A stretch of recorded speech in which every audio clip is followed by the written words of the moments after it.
Aku pilih UGM dikarenakan memang yang kelas internasionalnya untuk hukum. Aku udah nanya-nanya sih ke teman-teman yang ada di UGM-nya, IUP itu kayak gimana sih Hmm. gitu-gituin. Aku tertarik banget sih. Karena dari yang mereka bilang, pertama kita mendapatkan international exposure itu lebih Hmm. gampang. Dan juga pembawaannya, pembahasannya kan juga pakai bahasa Inggris nanti Hmm. bahasa pengantarnya. Dan aku suka aja sih gitu. Oh, oke. Jadi lebih ke dari testimoni dan juga tadi exposure yang bisa didapat ya. Oke. Betul.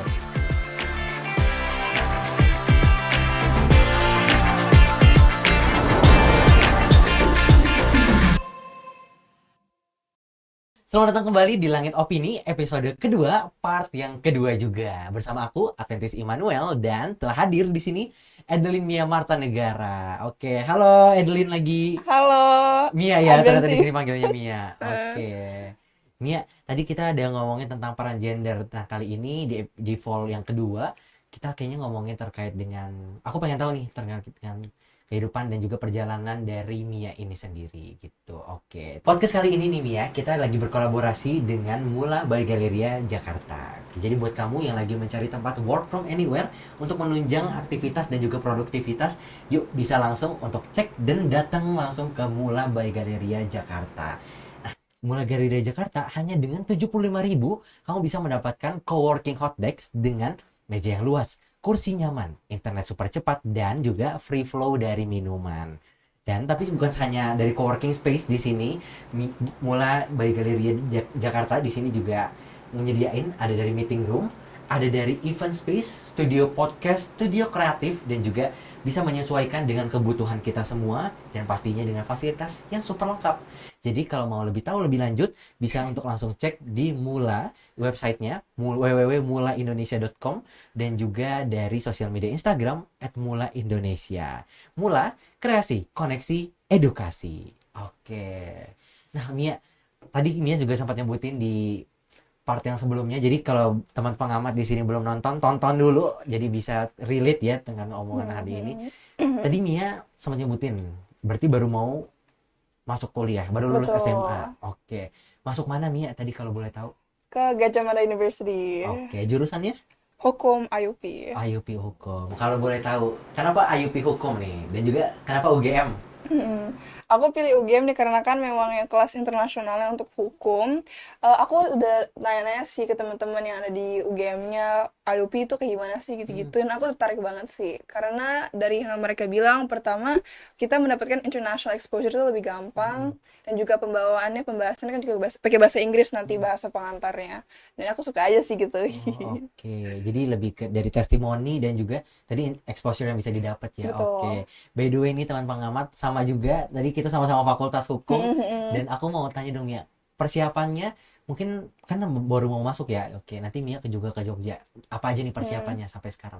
Sampai sekarang sebenarnya harusnya aku belajar cara nyetir mobil, Cara nyetir tapi mobil. tidak pernah. Ya ampun. Itu Jadi gimana dong itu? jadi nanti aku baru pikir. Baru pikir. Tapi saat ini aku habis siap-siapin barang buat orientasi nanti sih PPSMB. Orientasi. Oh, Mm-mm. oke. Apa aja kalau boleh tahu? Caping, Caping. trikarya, kardus, tali, benang apa kayak pita merah Pita gitu, merah. buat Oh. yang ada sakit gitu. Oh, oke. Capingnya kenapa tuh? Buat apa kira-kira? Caping itu nanti memang kayak autentiknya Oh, PPSMB nggak tentunya sih? PPSMB Nanti kita Palapa harus ya. cat sendiri, Oh, oh, betul. oke oke oke. Hmm. Nah, tapi kalau tadi terkait dengan ospek, kalau mungkin persiapan kuliah secara general, mungkin Hmm. tadi mungkin pelajaran dan semacamnya, ini ada persiapan apa aja? Kalau dari aku sih, aku lagi mau ningkatin hobi membaca Oke, buku baca karena buku. teman-teman yang dari hukum itu ada bilang ke aku, kita bakal baca-baca Hmm, terus dan kita juga harus bisa apa namanya bisa menganalisis gitu. Jadi analisis. aku mau coba lagi ningkatin aku punya hobi baca buku lagi karena aku lagi gini reading slump, guys. Habis Heeh. ngilang mau coba untuk Iya, iya, kembali iya. jadi baca buku. Oke oke. Tapi kalau kamu baca bukunya biasanya yang fiksi atau pelajaran atau bagaimana Mia? Aku sekarang lagi main fiksi dulu sih Fiksi biar dulu. lebih kayak nempel hobinya Nyaman lagi. gitu ya. Oh, oke oke. Nah, itu jadi salah satu tips juga ya untuk bangun kebiasaan membaca dengan Betul. cara yang mudah dan menyenangkan. Ya, oke. Nah, tadi ngomongin juga terkait dengan kamu baru mau lulus SMA, udah lulus Udah SMA, udah lulus. lulus. Cap 3 Oh, jari. itu. Oke, boleh nggak diceritain juga nih ke teman pengamat semua, gimana sih mungkin perjalanan selama masa SMA atau ada nggak mungkin kegiatan-kegiatan dan juga pengalaman yang menurut Mia seru banget bisa jadi referensi bagi teman pengamat semua untuk ikut juga. Kalau dari aku sih, aku paling suka tuh masa SMA karena aku tuh jadi terekspos ke hal-hal yang baru. Mm-mm. Dari mulai SMA tuh kan COVID-19. Angkatan COVID Iya, ya. angkatan COVID. Jadi 2 tahun pertama tuh kita tuh online terus. Iya. Dan saat online itu aku jadi kayak bosen di rumah. Aduh, ngapain ya? Masa cuma nonton laptop, ngomong sendiri gitu kan. Aku jadi mulai mau explore ada apa aja sih bisa aku lakuin. Karena itu aku langsung mikir meningkatkan skill public speaking aku. Mm-mm. Sampai sekarang aku masih belajar sih. Tetapi dulu aku parah banget. Aku malu banget sih kalau jadi orang kayak ngomong di depan banyak orang. Aku langsung kayak, gak mau gitu. Tetapi aku akhirnya mulai pelan-pelan build my self confidence gitu sih. Oke, dengan tadi latih percaya diri dan dengan public Iya. speaking gitu ya. Oke. Kalau itu tadi kan skillnya Mia. Kalau dari Iya. kegiatannya gimana? Kalau dari kegiatan, aku langsung cari sih apa sih lomba-lomba atau kegiatan yang bisa aku ikutin untuk meningkatkan skill public speaking. Aku langsung ikut lomba kayak English speech, storytelling, debat gitu-gitu sih. Oke. Nah, tadi salah satu kegiatannya juga yang berhubungan seperti di part sebelumnya, yaitu dari Putri Remaja Indonesia ya. Oke. Boleh nggak Mia kasih tahu juga mungkin perjalanan dan juga kegiatan di Putri Remaja, serta kalau ada hal-hal menarik yang ingin diceritakan juga boleh banget nih jadi inspirasi. Oke, aku tuh sebenarnya nggak tahu pageant itu apa. Hmm. Aku tuh sebenarnya cuma lihat ads IG, Hmm. kok menarik, aku langsung daftar aja gitu sih, without knowing apa sih itu pageantry, catwalk apa. Dulu aku masih belum bisa makeup dan lain-lain. Aku masih belajar sih sekarang, agak aneh makeup tapi aku masih belajar gitu.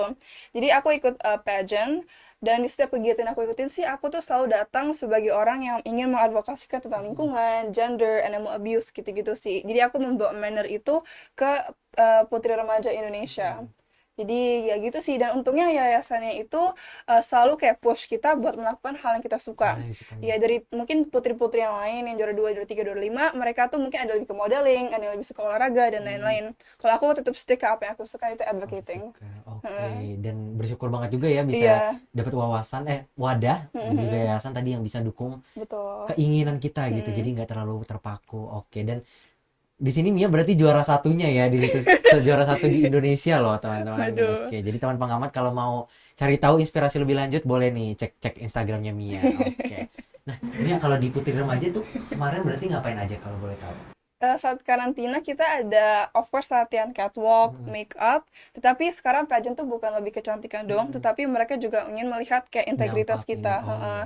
Jadi kita tuh ada yang lomba speech, debat, sama unjuk bakat. Oh, lengkap banget ya berarti tadi. Dan Iya. kamu udah latih duluan ya tadi yang di Waduh. public speaking di awal. Oke, oke. Nah, tapi ada nggak sih tantangan atau mungkin juga hal-hal yang tadi kamu sebenarnya belum tahu banget ya terkait pageant, tapi pada akhirnya tetap juara satu gitu. Nah, tantangannya di kamu apa gitu? Oke, tantangannya tuh aku datang tuh dengan kayak otak kosong gitu. Apa sih ini pageant gitu kan. Tapi untungnya aku ketemu banyak banget teman-teman baru yang memang mereka tuh kayak secara tulus ingin membantu aku gitu. Aku ada teman-teman aku yang emang pageant lovers banget kayak, "Oh my god, Mika mau ikut ini." Aku ajarin tuh, ada bikin PPT, kasih lihat ini nih gitu.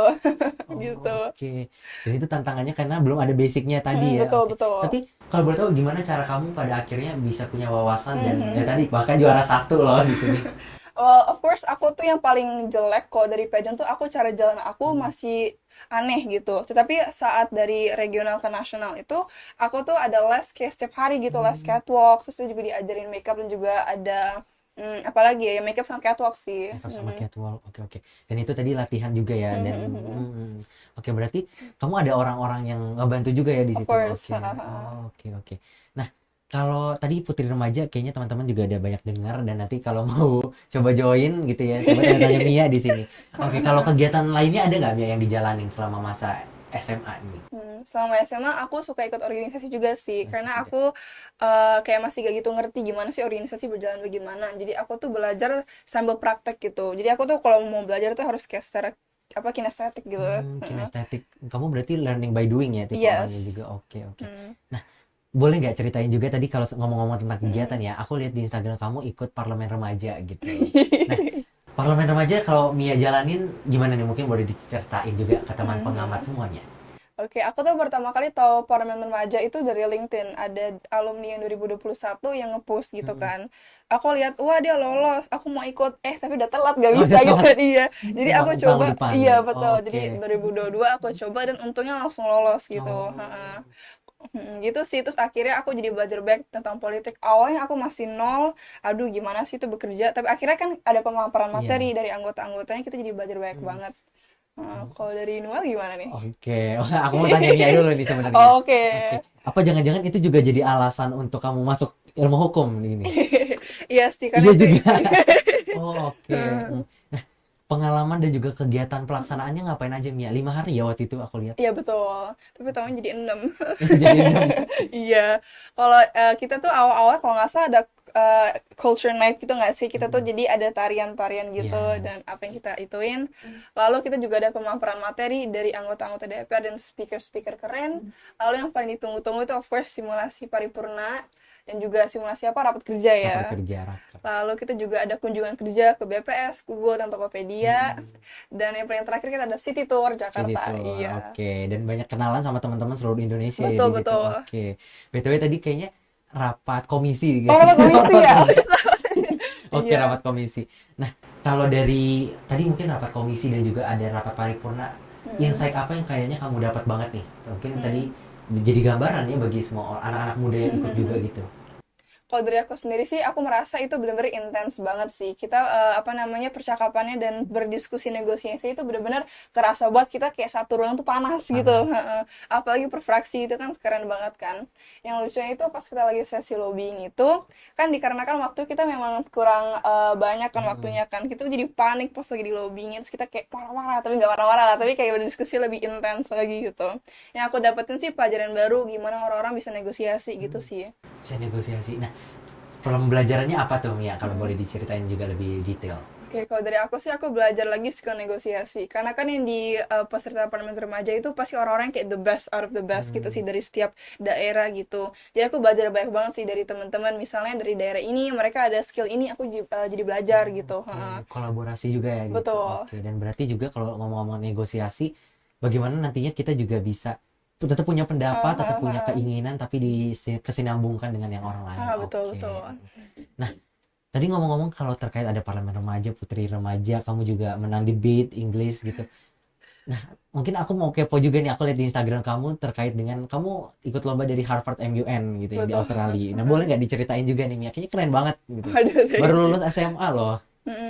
Jadi Harvard Model United Nations itu sebuah simulasi sidang PBB kayak Parja tapi yang UN versionnya, dimana kita ini tuh diberikan sebuah negara yang kita harus representasiin, kita juga dikasih topik gitu. Nanti kita harus bisa ngikutin stance country-nya, kita negosiasi, debat, lobbying, harus diplomatik dan juga ada writing gitu.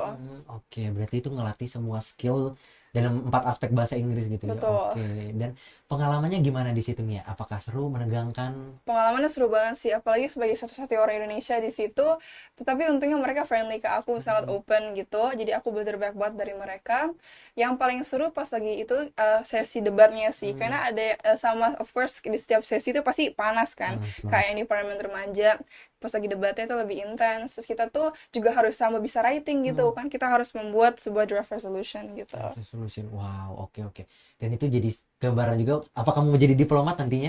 Waduh, nah kita lihat dulu yang Nanti lihat cocok yang dulu mana. nantinya. Oke. Nah, tadi ngomong-ngomong juga terkait dengan bagaimana anak muda diikut sertakan dalam simulasi, tadi juga kayak sidang PBB gitu. Penting banget gak sih dia sebenarnya partisipasi anak muda dalam bentuk-bentuk yang demikian? Kalau kamu? Menurut aku tuh penting banget sih. Kita tuh harus tahu bagaimana sih dunia ini kita bekerja, gimana sih dari pemerintah mengambil kebijakan. Kita harus memiliki wawasannya itu yang lebih tinggi gitu dan nggak ada salahnya kita bisa belajar hal baru. Menurut aku sih pertama kita tuh harus bisa cari kayak ada mentor gitu yang bisa membantu kita. Kayak misalnya perlu saran atau perlu info, pasti mentor-mentor pasti ingin membantu gitu. Dan yang kedua langsung eksekusi gitu. Aku tuh banyak lihat teman-teman tuh langsung kayak aduh bingung ikut atau enggak ya. Kenapa nggak langsung Banyak coba perannya gitu. gitu ya. Oke. Ada lagi tadi? Itu sih dua Oh, itu. dua. Tiga. Oh ya tiga. Tiga itu. Oh, oke. Wow. Dan tadi kalau mungkin kiat-kiatnya urgensinya apa nih Mia? Kalau misalnya anak muda untuk diikut sertakan juga gitu tadi. Urgensi menurut aku topik yang paling pertama adalah topik lingkungan, dikarenakan ini tuh sebuah masalah global nggak hanya di Indonesia dan kita tuh semua itu memang berperan, kita memiliki peran yang sangat penting untuk kayak get rid of global warming dan isu-isu lingkungan lainnya. Dari aku sendiri sih yang kita bisa lakuin sekarang adalah membuat habit secara konsisten, yaitu kita harus zero waste gitu. Misalnya kita nggak boleh minum botol plastik, kita harus bawa tote bag sendiri kalau misalnya mau belanja, gitu-gitu sih. Oh, dari hal-hal terdekat Betul. gitu ya. Oke. Kalau dari Mia sendiri yang udah dilakukan apa jadi Mia? Kalau dari aku sendiri sih, aku berusaha terbaik untuk stop pakai plastic Pakai bottles. plastik. Aku kalau sedotan tuh aku nggak mau pakai yang paper atau yang pakai yang plastik. Aku pakai sedotan yang edible. Pakai yang edible. Oh, Mm-mm. yang bisa dicuci juga ya itu. Oh ya juga, Atau aku yang juga pakai itu. stainless gitu. Oh, Haha, iya, iya. iya, iya. Dan juga apalagi ya, aku juga nggak pakai tote bag. Aku kalau pakai baju-baju, aku selalu mau nge-thrift gitu sih, biar kayak gak mau itu. Oh, oke. Mm-mm. Wah, jadi salah satu inovasi juga ya di sini ternyata Mia suka nge-thrift juga gitu. Oke. Iya. Nah, tapi kalau tadi kita ngomonginnya kayaknya banyak keberhasilan semua nih, tapi sebagai seorang manusia dan bukan Barbie di sini, pastinya ada kegagalannya juga. Oke. Kalau dari Mia, boleh nggak diceritain mungkin kegagalan dan mungkin perjuangan untuk ya akhirnya bounce back dari situ juga, Mia? Mhm. Kalau dari aku sih, kegagalan yang aku pernah hadapi adalah apa namanya, suka males-malesan. Karena aku Hmm. merasa kita sebagai orang kalau bisa ingin produktif, ingin jadi a high achiever, kita tuh nggak bisa kayak langsung kayak in a slump atau kayak nggak bisa produktif gitu. Tapi beda ya sama breaks. Breaks itu penting. Hmm. Tapi kalau misal aku tuh jadi kayak jadi malas mendadak gitu dan jadi kayak gak mau lakuin apa-apa lagi, itu Hmm. bahaya banget sih. Itu mungkin suatu kegagalan. Dan juga aku tuh juga sering gagal lomba-lomba gitu. Ikut lomba, gagal, kalah gitu. Gitu Oh, sih. oke. Jadi kegagalan tuh bukan sekadar cuma terkait dengan achievement tadi mungkin, Haha. tapi juga terkait dengan diri kita Nah, yang ya nggak betul. berkembang gitu Iya, ya. Itu iya. masuk kegagalan juga. Oke, oke. Nah, tapi kalau ngomongin tadi kegagalan tersebut, bagaimana akhirnya tadi Mia bounce back kembali, pada akhirnya bisa pakai punya performa yang Hahaha. baik gitu. Kalau aku dari dulu tuh, aku tuh tipe orang yang cuek banget sih. Cuek dalam segala hal Oh gitu. iya.